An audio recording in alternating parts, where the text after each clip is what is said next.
नमस्कार, मैं हूं मोहम्मद इमरान और बात कर रहे हैं हम कावेरी ऑपरेशन की। यानी आप सोच रहे होंगे कावेरी तो नदी का नाम है, लेकिन भारत सरकार की ओर से ऑपरेशन कावेरी चलाया गया है।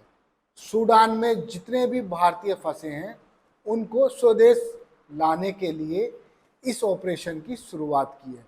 प्रधानमंत्री ने हाल ही में केरल में इस ऑपरेशन का जिक्र किया और कहा, आपके बेटों को मैं ऑपरेशन कावेरी के तहत सुरक्षित वापस ला कर दूंगा।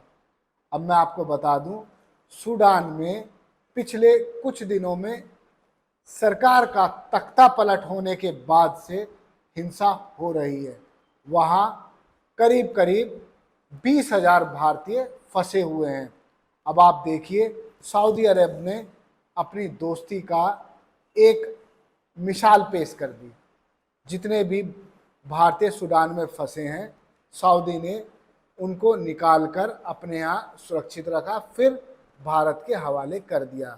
जद्दा एयरपोर्ट से भारत के विमान उनको स्वदेश वापस ला रहे हैं और जद्दा एयरपोर्ट से ही भारतीय विमान सूडान की तरफ अपनी उड़ान भरते हैं। अब मैं आपको बता दूं, आखिर सूडान में हुआ क्या है। दरअसल सूडान एक अफ्रीकी देश है। यहाँ अक्टूबर 2021 में अब्दुल्ला हमदोक, जो कि प्रधानमंत्री थे, उन्होंने इस्तीफा दे दिया। किस लिए इस्तीफा दे दिया? सेना के दबाव में आकर। उसके बाद से ही यहाँ उथल पुथल मच गई है, हिंसा फैल गई है, जनता लगातार विरोध कर रही है।